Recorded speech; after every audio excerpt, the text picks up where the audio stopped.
और घोटाले देश में कभी भी डायरेक्ट पैसा निकालकर नहीं होता है। यही सबसे क्या होता है, घोटाले होते हैं। बिहार में ऐसे नहीं होता है, डायरेक्ट पैसा से नहीं होता है। भारत में जितने घोटाले होते हैं ऐसे। कॉमनवेल्थ में क्या हुआ था, तो टेंडर अलॉट हो गया कि सपोज करो कौन सी कंपनी बनाएगी, कंपनी का नाम हो गया ए कंपनी टेंडर बनाएगी, तो इसको 1500 करोड़ मिलना चाहिए ना। जिस साहब का विभाग है 10% उनको चाहिए, उनके अधिकारी को चाहिए 3%। ऐसे करते करते इसको कमीशन खिलाते खिलाते 40% रास्ते में खत्म हो जाता है। अभी बताओ वो 60% में क्या बनाएगा, मार देगा घोटाला, मार देंगे कट्टा कपार में, आइए ना हमरा बिहार, पुल गिरा देंगे कपार पे, आइए ना हमरा बिहार में।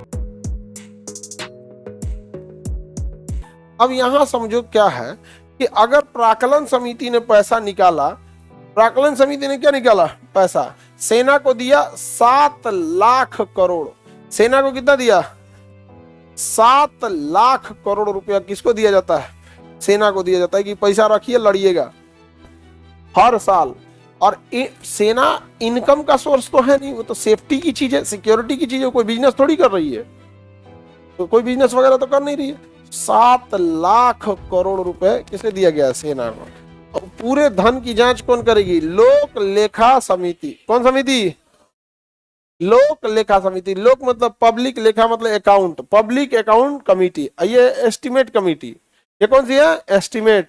ये पब्लिक अकाउंट कमिटी, ये पूरे धन की जांच करती है कि कितना पैसा खर्च हुआ, कहाँ नहीं हुआ। अब इतनी अच्छी व्यवस्था है कि इस समिति का जो अध्यक्ष होता है वो विपक्ष का नेता होता है। किसका नेता होता है, विपक्ष का नेता होता है। यानी सरकार बजट निकालती है, प्राक्कलन समिति का अध्यक्ष कौन होता है, सरकार का आदमी। लेकिन जो उसकी धन की जांच करने वाली समिति लोक लेखा समिति है, उसका अध्यक्ष कौन होता है, विपक्ष का। अब अगर आप गलती कीजिएगा तो विपक्ष तुरंत पकड़ लेगा कि भैया यहाँ तो गड़बड़ घोटाला है। घोटाला है कि नहीं है।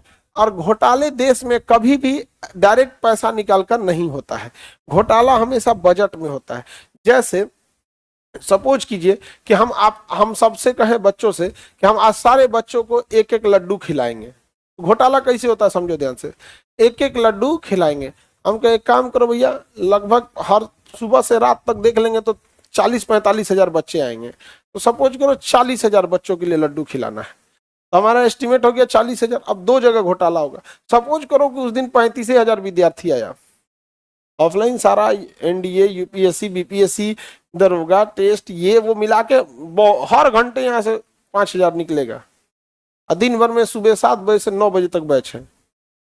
समझा कि नहीं गया, तो कोनो हॉल में बैठने का जगह नहीं है। तो 2 तरह से घोटाला होगा कि अगर हम 40 हजार लड्डू मंगाए, अब बच्चा कितना आया 35 हजार, 5 हजार का हिला दिया। दूसरा घोटाला, सपोज कीजिए कि एक लड्डू 10 रुपए का है और यहां एस्टिमेट दिया जाए कि एक लड्डू 15 रुपए का है, प्रति लड्डू फायदा 5 रुपए, टोटल लड्डू 40 हजार। कितना उसको घोटाला मार दिया, 2 लाख। कितना मार दिया, 2 लाख। नहीं मार देगा, 40 हजार लड्डू लाना है, लड्डू है 10 रुपए का, बोल दिया 15 रुपए, एक लड्डू पे उसको फायदा 5 रुपया। गुणा को 5 चौको 20, 1 2 3 4 सैकड़ा 10,000 लाख, 2 लाख। कितना का घोटाला हो गया। घोटाले ऐसे होते हैं, डायरेक्ट पैसा से नहीं होता है। भारत में जितने घोटाले होते हैं ऐसे। कॉमनवेल्थ में क्या हुआ था, यही तो हुआ था। जो बाल्टी थी, उस बाल्टी का जो रेट था 500 रुपया, लेकिन उसका प्रतिदिन का किराया दिखाया गया था कि 1000 की 1500 रुपया। घोटाला कैसे हो गया यहीं पे ना। अब मान के चलिए 1 लाख बाल्टी आया है, जो एथलीट आए हैं उन सब के लिए रखने के लिए, तो कहा कि भाई बाल्टियां हम खरीद के क्या करेंगे, भाड़ा पे ले लेते हैं, क्योंकि गेम खत्म होने के बाद सरकार 1 लाख बाल्टी ले गए। बाल्टी कहाँ करेगी यहाँ पे। तो बाल्टी का रेट दिखाया गया भाड़ा पे कि 1200 की 1500 रुपया प्रतिदिन का भाड़ा है बाल्टी का। तभी ना घोटाला हुआ था। यही सबसे क्या होता है, घोटाले होते हैं। बिहार में ऐसे नहीं होता है, बिहार में अलग ट्रेंड चलता है, बिहार का तरीका अलग है। जैसे सपोज कीजिए कि 1500 करोड़ रुपया सरकार ने दिया एक पुल बनाने के लिए, समझ में आ गया कि नहीं आ गया। तो टेंडर अलॉट हो गया कि सपोज करो कौन सी कंपनी बनाएगी, कंपनी का नाम हो गया ए कंपनी टेंडर बनाएगी, तो इसको 1500 करोड़ मिलना चाहिए ना, नहीं, अब नहीं मिलेगा। जिस साहब का विभाग है 10% उनको चाहिए, उनके अधिकारी को चाहिए 3%, फिर उस एरिया के जो नेता हैं लोग उनको चाहिए। ऐसे करते करते इसको कमीशन खिलाते खिलाते 40% रास्ते में खत्म हो जाता है। 40% रास्ते में खत्म हो जाता है। रास्ते में खत्म हो गया। अभी बताओ वो 60% में क्या बनाएगा? 60% में क्या बनाएगा? मार देगा घोटाला। वो 40% की भरपाई कहां से करेगा? मटेरियल खराब करके। हो गया। अभी 40-60% उसको नहीं मिलेगा। अब बिहार में गुंडई फैशन है, समझ में आ गया कि नहीं आ गया? वो 60% उसके पास मिला ना। अब कोई मजदूर काम करेगा तो कोनो आएगा फाटल गंजी पहन ले, अधे एकदम टेटा रहेगा, तो आप पैसा मांगे ही काम करेगा, मारेगा किसको? देखना मजदूर को। मजदूर बेचारा भाग जाएगा, मजदूर उजदूर भगा देगा, एक दो जेसीबी उसी में आग लगा देगा। लाइए, काम करना है तो पैसा लाइए।